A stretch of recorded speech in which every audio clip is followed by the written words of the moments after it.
Hey, welcome back to the channel, everybody. Today we are going back to the My Favorite LJN tournament. We are currently in round 2, part 17. So, not a whole lot to discuss prior to today's tournament. Just recently, I did conclude one of the more recent live chat videos. It didn't go too well. I was actually kind of expecting a big turnout. I guess because I'm so used to tuning into the New 80s Revolution live chat videos, and I'm so used to seeing like 50 people showing up during that and just comment after comment after comment after comment. It's like, man, these are like always like fully engaged live chat videos. So I kind of felt like, man, when I do this live chat, you're gonna have all these people show up. It's gonna be like this full engagement, and it wasn't anything like that. So it was kind of a letdown for me. I mean, you guys know I don't do live chats. I don't do live videos. I've only done a handful of lives, and so I still want to do live shows more often for you guys, especially in 2025. I want to make that a more consistent show.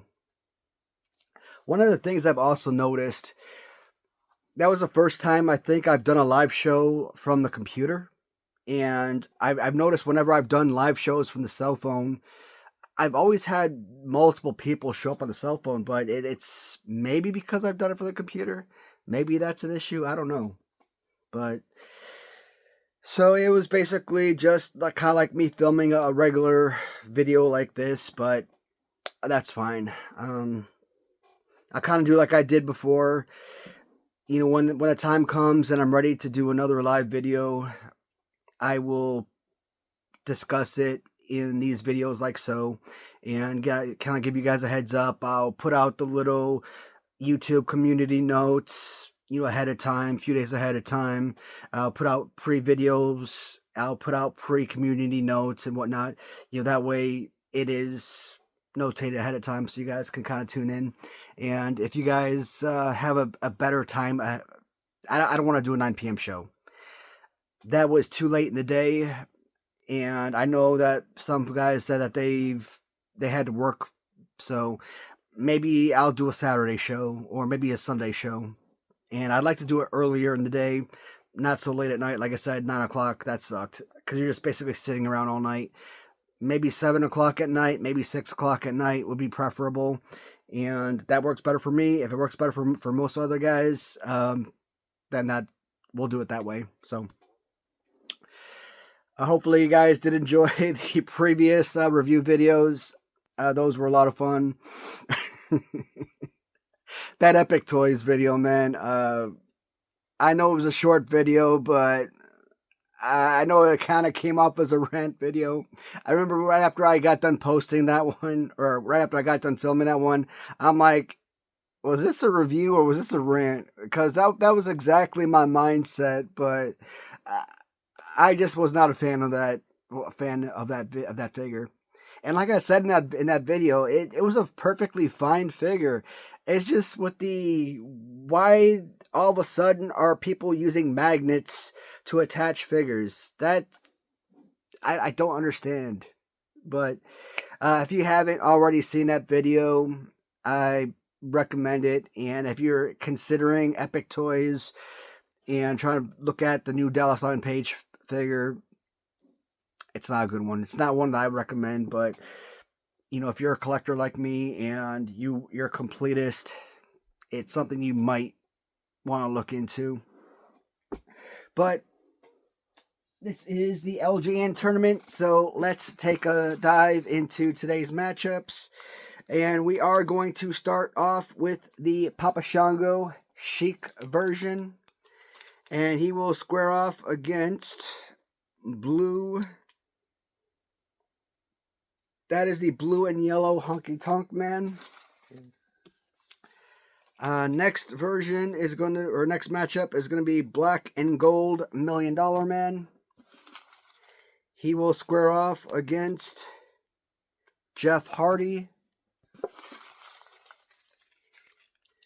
Next battle will feature Jim Neidhart.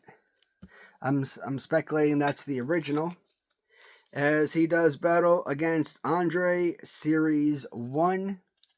And final matchup will pin White Junkyard Dog, and he does battle against Mr. T from Random Treasures.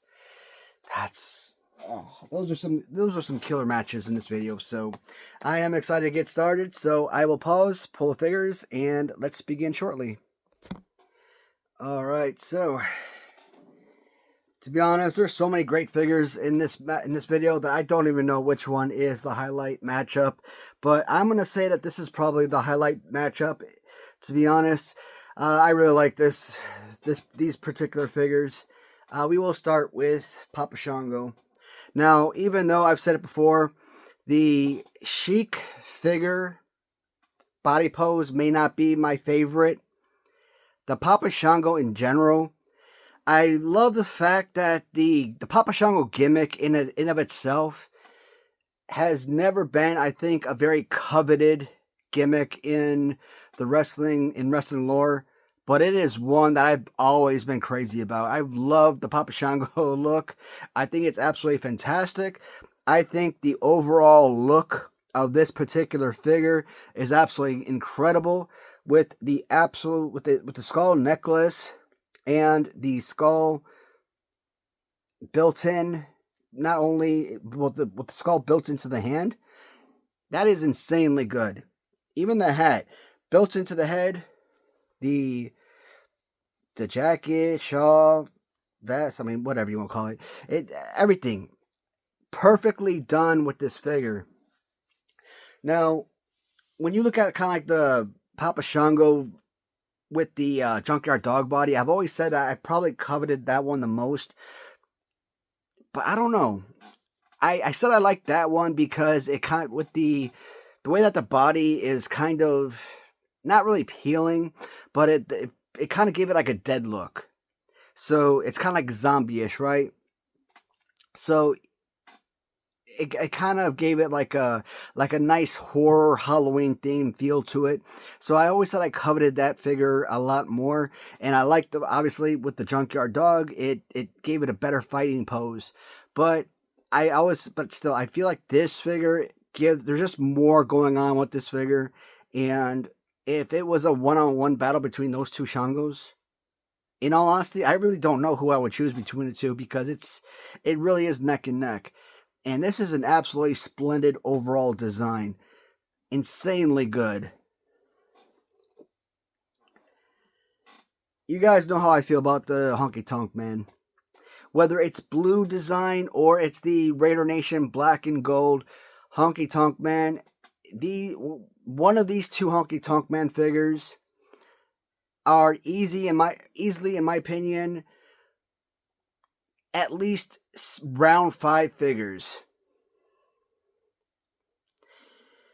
When I say round 5 figures, I'm talking about absolute elite figures. Not good figures. Not great or excellent figures. Elite. The absolute greatest LJN figures you will ever see type of figures. And yes, this Honky Tonk Man figure absolutely rates among the absolute greatest action figures. Definitely among the greatest LJN figures you will ever see. I think he does have a pretty solid wrestling, playable wrestling pose. So, I mean, I'm perfectly content with what you have here. It's not the greatest pose ever, but it's definitely solid. I mean, I have no major complaints with this. It's average. It's adequate. It's not the best ever, but it's serviceable. His overall Elvis outfit is fantastic. The overall paint scheme, the way that they utilize glitter throughout this figure is incredible, insanely good.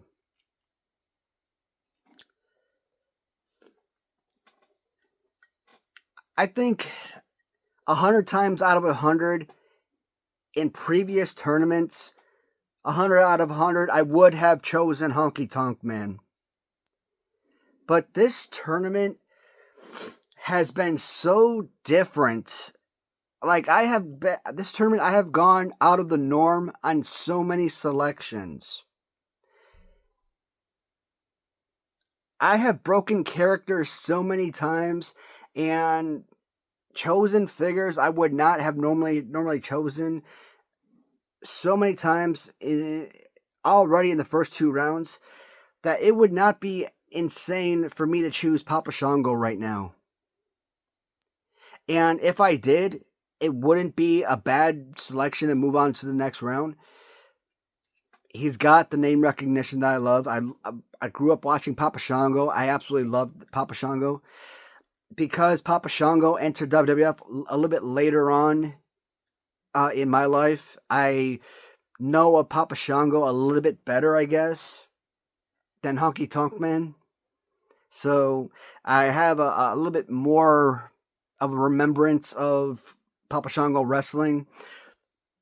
I mean, yeah, obviously I remember Honky Tonk Man as a wrestler, but I mean, I was much younger when I watched Honky Tonk Man wrestling, so as someone who watched him when I was older, I can remember more about Papa Shango, so that's something.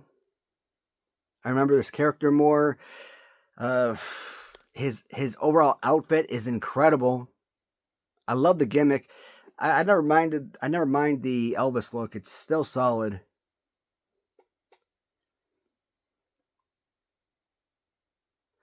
I'm still gonna shock the world. I am gonna choose Papa Shango. I still love the fact that we're still throwing in like horror mixed with wrestling, and you're still kind of throwing in like that Halloween theme with the wrestling with the LJN. So I really like that aspect. So that is another reason why I am pushing Papa Shango into round 3. Next matchup we said was going to feature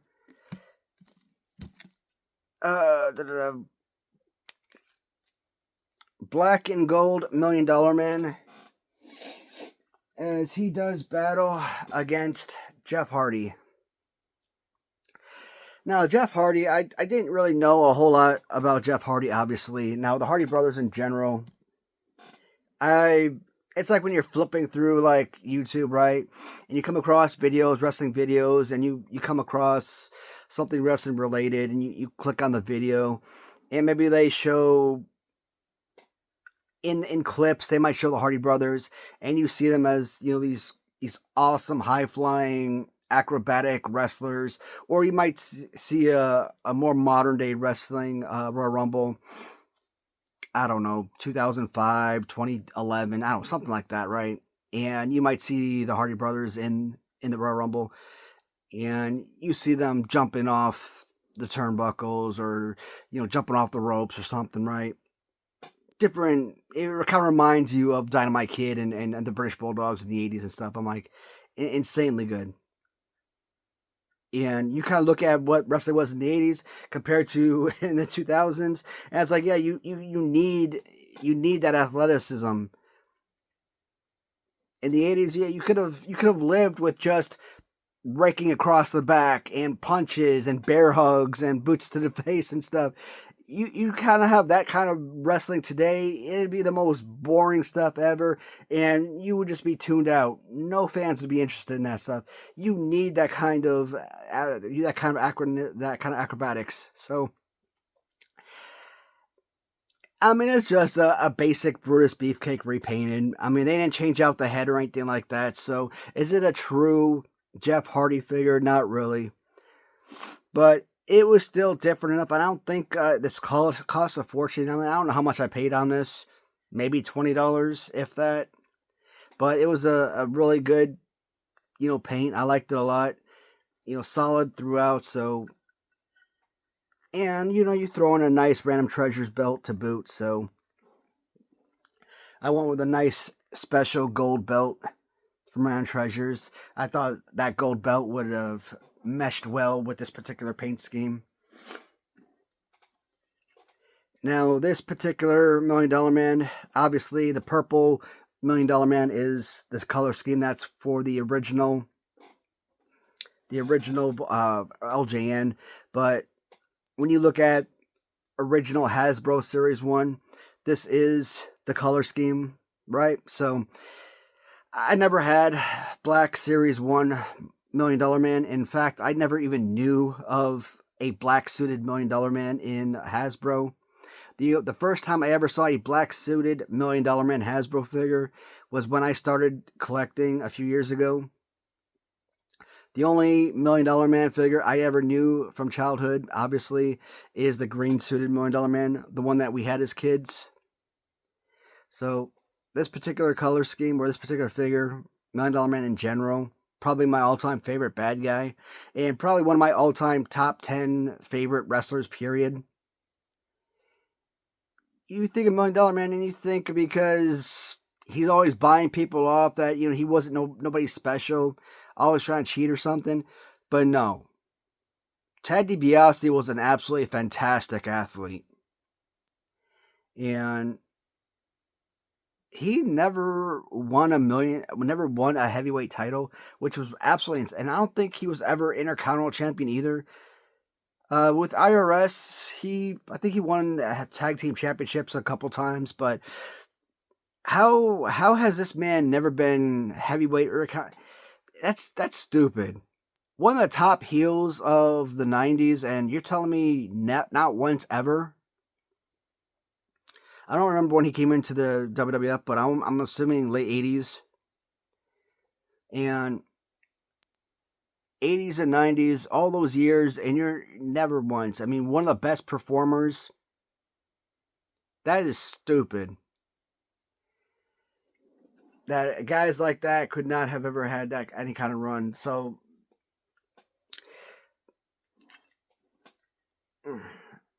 this to me is a no-brainer. I mean, I don't know enough about Jeff Hardy.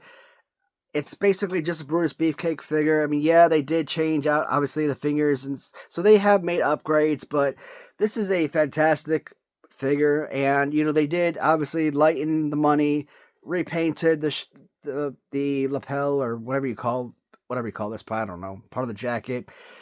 I really enjoy the $1 Million Man figure overall, even though the pose isn't 100% great. It's good enough. It is still a playable figure. And with the suit, it makes a difference with extra graphics. And the $1 Man, like I said, one of my all-time favorite wrestlers. Everyone's got a price, right? Next matchup.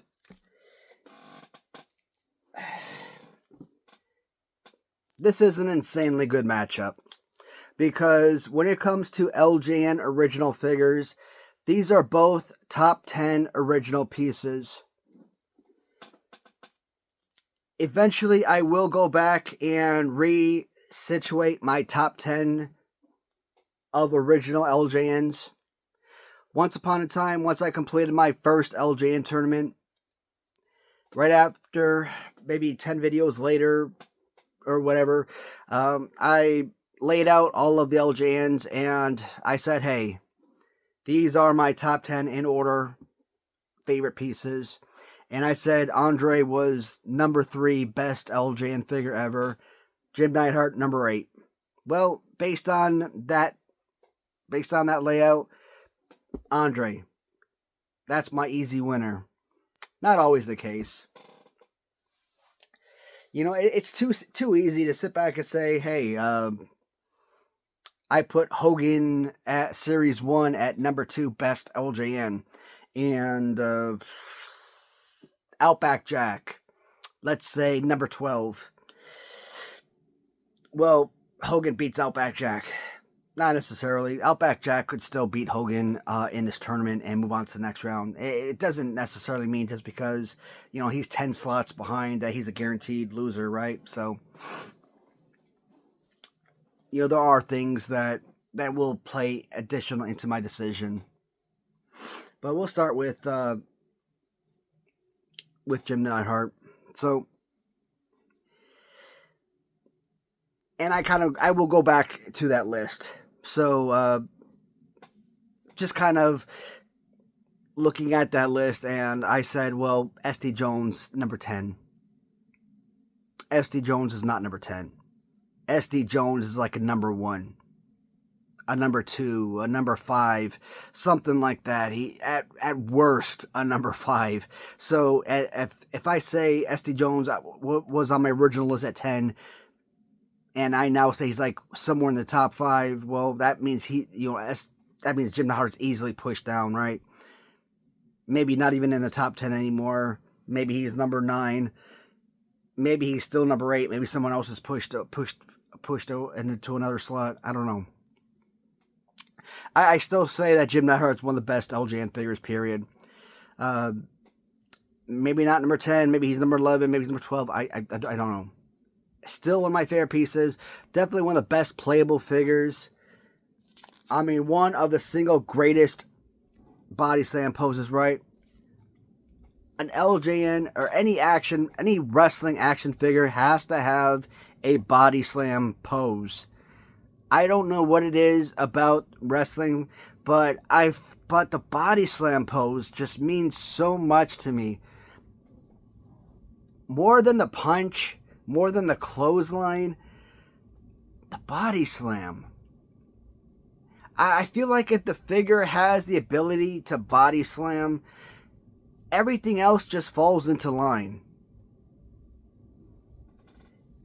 You got the body slam, and that gives you the perfect punch. And even though you don't have the arm out like so, right? Even though you still can look at it as a good clothesline, even though that this technically is your clothesline arm. But when you're looking at the layout of this particular figure, he already does have the perfectly situated clothesline arm, perfect situated body slam arm. Maybe not the two arm body slam,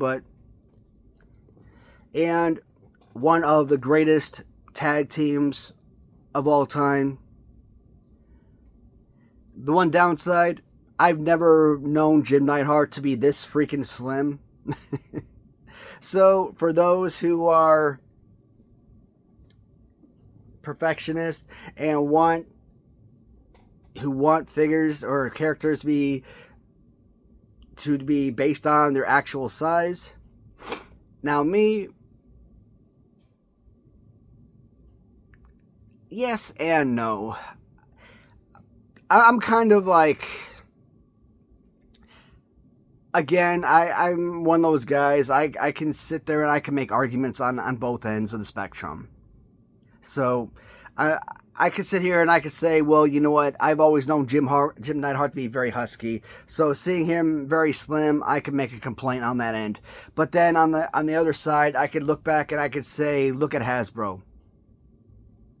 4-inch figures.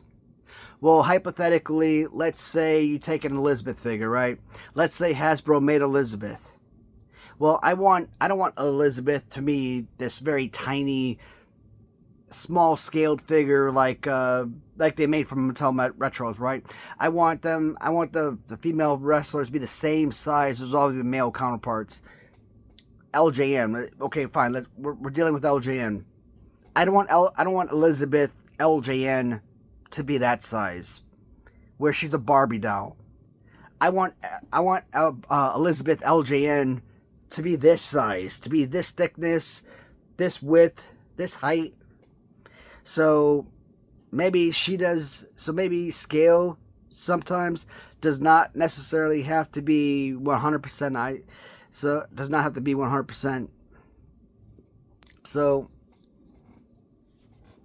that's, again, I can make arguments on both sides. And then we got Andre.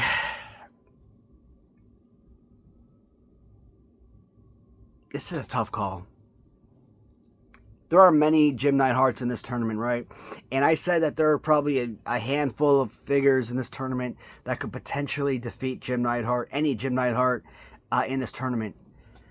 I do think that Andre the Giant legitimately is one of those figures that could take him out. But which Andre? Is it a Series 6 Andre? a Series 2, maybe. One of the customs, possibly.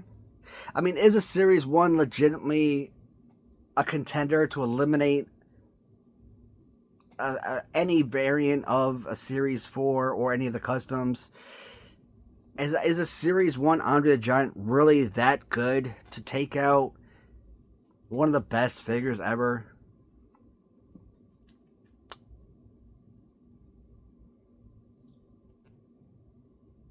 In all honesty, yes. I covet this figure a lot, but I do place the Series 1 Andre the Giant at number 3 favorite LJN for a particular reason, right? There is a particular reason I don't say my Series 2 Andre is my third best. There's a reason I don't say the Series 6 black strap or black singlet Andre is my third favorite for a reason. Now, I always put asterisk up there, right? I say, well, black singlet Andre is 3A and Series 2 is 3B and this is 3C, but when I talk about favorite Andres, I basically leave Series 2 and Series 6 out, and I only incorporate this one because they're roughly the same figure-ish. I've always liked this one because Series 2 and 6, the Andre is is roughly this figure, right? Where Series 1, Series 2 and 6, Series 1, his arms out a little bit further. So I like the fact that little further, it makes it just a little bit more playable, a little bit more fun. And because Series 1, in terms of value, it isn't as expensive. If you are a fan and you are using these for play and you are wrestling these guys, you're not worried about paint damage and all that because it's if it does get damaged, it does lose paint and whatnot. You want to go out and you want to replace it for a more minty figure. It is going to be more affordable to replace it. So, but Andre, he is going to move on to round 3, and I don't think I've ever seen Andre Series 1 move on that far in previous tournaments, so I am crazy ecstatic to see this one move on to the 3rd round. Last matchup is going to feature White Junkyard Dog as he takes on Random Treasures Mr. T. So we will start with Junkyard Dog, and actually Random Treasures does have this exact same figure. Now this one, I actually got this one from, I believe I got this from Ohio Figures, and yeah, I think I got this from Nathan over at Ohio Figures on eBay. And I think this is a exact one that Net does on Ram Treasure. So I just didn't see a purpose of buying a secondary figure when I think it's the exact duplicate. So I didn't buy her variant. I kind of look at this. I look at the Red Pants Junkyard Dog. I like them both. I really don't have a preference as to which one I like better. Maybe the white, only because it's a little bit different. With white pants, obviously, it's brighter, it stands out, pops more. But Junkyard Dog, it is a really playable figure. And when you look at this figure, and then you look at, figures that you had as a kid that you played with, like Rick Steiner, like the Ric Flair, and then you kind of look at figures that you collected later on in life, like, again, continuing on with Galoob, like Dustin Rhodes and Jimmy Garvin, right? They all have the same pose. Bent, hunched over, arms apart, legs spread apart, kind of separated, right? So a lot of LJN and Galoob figures basically have very similar poses. Very solid piece.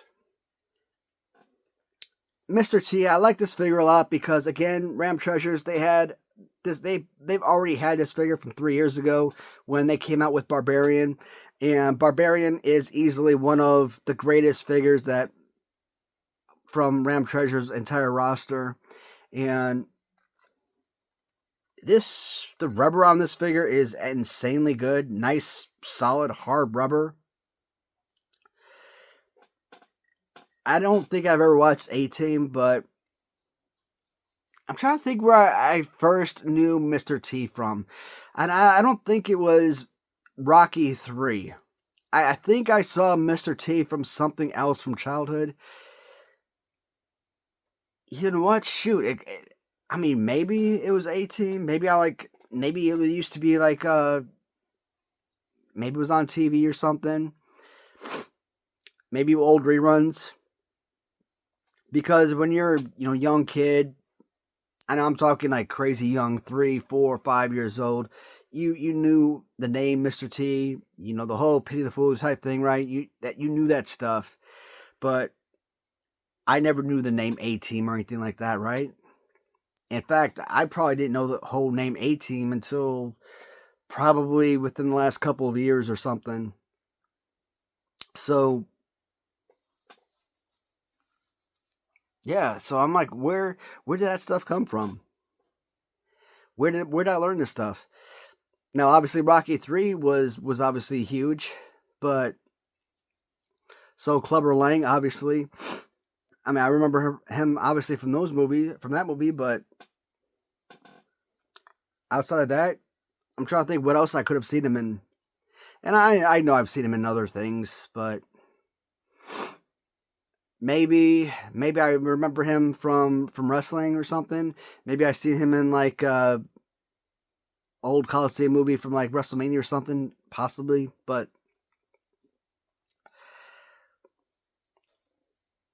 yeah, this Mr. T figure, this is one of my this is one of my 10. When I talk about one of my 10, one of the things I was going to do before round 2 was kind of compile 10 figures. After round 1, I was going to look at 10 figures, make a video about it, and be like, hey, these are 10 figures that I looked at after round 1, after talking about them, and these are the figures that I thought legitimately had the absolute greatest opportunity to win this tournament. Now, one of those figures, for example, was the Bobby Heenan Elf. I thought that was one of those figures that had the opportunity to beat Bruiser Brody because, obviously, Brody is my incoming champion, but he's already been eliminated by Brody, so he's obviously out of it. But I'm thinking maybe after round 2, I might do another, maybe I might do it where I might put another list of 10 that I think could win. And Junkyard Dog could win this one. He does have a very, comparable pose. He does have a fantastic look. He doesn't have the accessory on this figure, but I mean, he does come with one, obviously, with the collar and chain. But this is just so freaking good. Did he square off against is Barbarian in this one? I don't remember. I think Barbarian has already been eliminated. And if Barbarian is out of this tournament, I mean, I guess that helps Mr. T a little bit better. Because if it comes down to like a Barbarian versus Mr. T type of deal, I don't know, that would be a tough one. But I think Barbarian might actually be out of the tournament. I'm almost positive Barbarian's been eliminated. And if he was, that hurts. Because like I said, Barbarian's one of the best.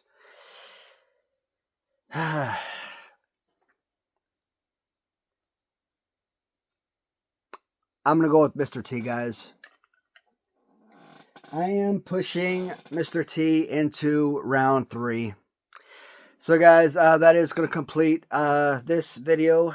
And, man, I got to be honest, dude. We're at almost 34 and a half minutes for this video. I tried my darndest to go super freaking fast in this video, and we still went almost 35 minutes in this video.